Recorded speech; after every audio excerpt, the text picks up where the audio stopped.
जा रहे हमारी संपत्ति। हमने कहा ठीक है भैया गलती हो गई, हमने बेकार में जो पहने हम खराब वाले पहन लेंगे, जो पुराने पड़े वही पहन लेंगे। हम 4 दिन के बाद दुकान पे फटे तो नहीं थे, पुराने पहन के गए तो कहने लगे कि लजवाओ ने अभी हम कमाऊ थे, कम से कम हमारे सामने तो अच्छे पहन लू। अब बताओ अब जिस व्यक्ति को किसी भी स्थिति में सुखी नहीं रहना, हर स्थिति में दुखी रहना, तो हम क्या कर सकते हैं? ऐसे लोगों के सुख का कोई इंतजाम नहीं कर सकता, भगवान भी नहीं कर। भैया इस आदत को छोड़ना चाहिए। अगर अपने भीतर ये आदत पड़ गई है ऐसी कि हर एक काम में जो है हमें दूसरे के, अपने जीवन में दुख निकालने की आदत पड़ गई है हर एक चीज से, तो नहीं, ऐसा इससे अपना जीवन सुधरेगा नहीं। और आखिरी बात कि अब अपने जीवन में सावधान हो जाएं कि दूसरे को मेरे से दुख ना पहुंचे, कम से कम दुख पहुंचाने का मेरा भाव तो न रहे।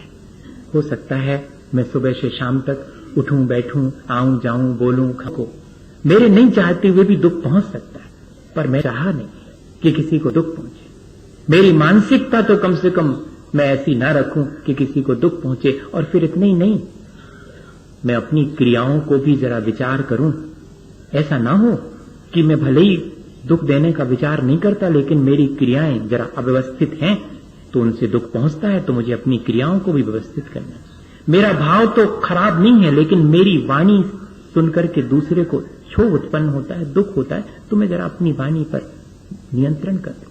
ठीक है, मेरे मन में तो ऐसा कोई भाव नहीं है।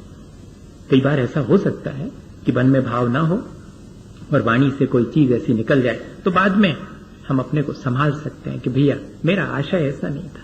ये चीज हमें सीखनी पड़ेगी, ये कर्म करने की प्रक्रिया हमें सीखनी पड़ेगी। अगर हम अपने लिए आगे और दुख नहीं चाहते हैं, जितने दुख हैं उनको हम कैसे झेलें और उनमें हम अपनी प्रसन्नता को कैसे बरकरार रखें, ये हमने सीख लिया। और अब हम आगे के लिए दुखों का इंतजाम दूसरे के लिए ना करें, तब हमारे लिए भी दुख दूर हो जाएंगे। एक कैसे ये होता है कि जब हम दूसरे को तो देते हैं दुख और वो लौट करके हमारे ही ऊपर आता है। अच्छा देखो, किसी गुफा में, किसी गुंबद के नीचे खड़े होकर के जोर से बोलो, गाली दो, तो क्या होगा? वापस आएगी। लो अपनी वापस ले लो।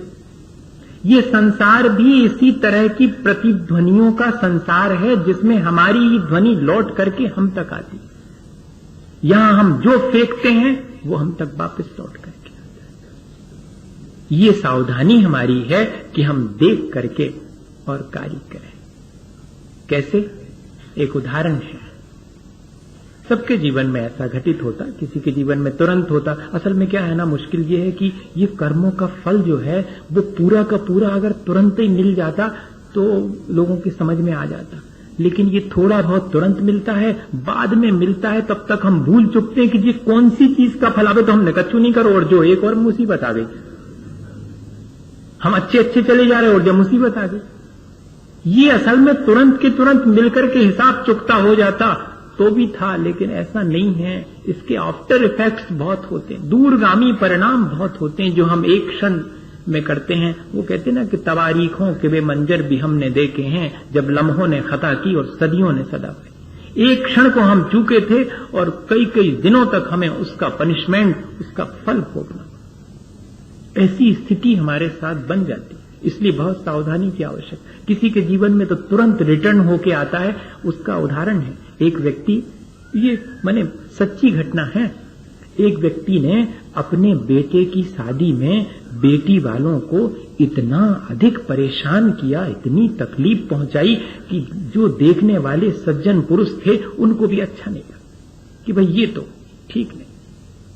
और उसमें से एक व्यक्ति ने आकर के, ये कन्हैयालाल प्रभाकर मिश्र ने लिखा है उनके जीवन का संस्कार, उन्हीं ने लिखा कि मैंने जाकर के उनसे कहा कि ये आपको शोभा नहीं देता। तो मालूम उन्होंने क्या कहा? अरे कहना तुम नहीं जानते, गन्ने को निचो जब ही रस निकलता है। ऐसा उदाहरण दे। इतना सब करने के बाद भी क्या उदाहरण दे रहे हैं वो कि गन्ने को निचो तब रस निकलता है। इनने कहा भैया ऐसे व्यक्ति से अपन, जो आदमी के स्तर से नीचे उतर जाए, उससे बात करने का क्या औचित्य है? कोई औचित्य नहीं। तो ये अपने एक तरफ हो गए। 2-3 साल के बाद उन्हीं सज्जन की जिनकी बेटे का ब्याह हुआ था, अब बिटिया का ब्याह हुआ, और उनकी बिटिया के ब्याह में बेटे वाले ने उनकी जो दुर्दशा करी सो लोगों से देखी नहीं गई। हाँ, उसी जीवन में। और अब की बार रास्ते में मुंह लटकाए और फिर मिल गए वो। भैया उदास क्यों हो, क्या बात हुआ? अब बिटिया आ जाएगी, हफ्ते भर में आ जाएगी, इतनी उदासी की। अरे कहने लगे बात नहीं है। कहने लगे बात क्या है? कहने लगे भैया आप तो लड़की वाले को कोई आदमी नहीं समझता। आप कह रहे हो? अरे भैया आप तो लड़की वाले को कोई आदमी नहीं समझता। तो बोले हमने उनसे कहा तो नहीं, पर हमारे उसमें आ गया कि ठीक तो है, आदमी क्यों समझेगा, क्योंकि आपने भी तो पहले गन्ना की उपमा दी थी। आपने भी कहा आदमी समझा था, आपने भी तो गन्ना ही समझा था जिसको कि निचोने पर रस निकलता है। भैया हमारे साथ ये सारी चीजें हम खुद इकट्ठी करते हैं। जैसा हम व्यवहार दूसरे के साथ करते हैं वो हम तक लौट करके आता है। अगर हम अपने जीवन में दुख नहीं चाहते हैं तो फिर हम अब दूसरे के लिए भी दुख का इंतजाम करना बंद कर देवें। और अगर अपने जीवन में कोई दुख आता है, संकट और विपत्ति आती है, तो उसके लिए भी दूसरे को दोषी ठहराना, उससे शिकायत करना अगर हम बंद कर दें। और तीसरी बात भैया, दूसरे के सुख से दुखी होने की आदत छोड़ देवें और सिर्फ इतना ही विचार करें कि मैंने कुछ ऐसा किया होगा जिससे कि मेरे जीवन में ये दुख और संकट और विपत्ति आई है। अब मैं ऐसा नहीं करूंगा जिससे कि मेरे जीवन में दुख और विपत्ति आवे। अगर यह कर्म करने की कुशलता हम सीख लें तो हमारा जीवन जरूर से बहुत अच्छा बनेगा, इसी भावना के साथ कि हम सब अपने जीवन को अच्छा बनाएं। बोले आचार्य गुरुवर विद्यासागर मुनि महाराज की। हे गुरुवर शाश्वत सुख दर्शक, यह नग्न स्वरूप तुम्हारा है। जग की नश्वरता का सच्चा दिग्दर्शन करने वाला है। जब जग ऋषियों में रच पच कर काफिल निद्रा में सोता हो, अथवा वह शिव के निष्कंटक पथ में विषकंटक बोता हो।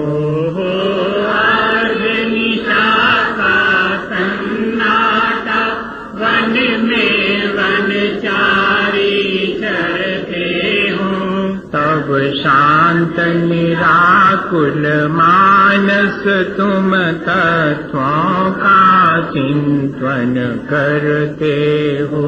करते तप शैल नदी तट पर, तरुतल वर्षा की झड़ियों में, समतारस पान किया करते सुख दुख दोनों की घड़ियों में। अंतर ज्वाला हरती वाणी, मानो जड़ती हो कुल झड़ियाँ। भव बंधन तड़ तड़ टूट पड़े, खिल जावे अंतर की कलियाँ। तुम सागानी क्या कोई हो, जग को दे दी जग की निधियाँ।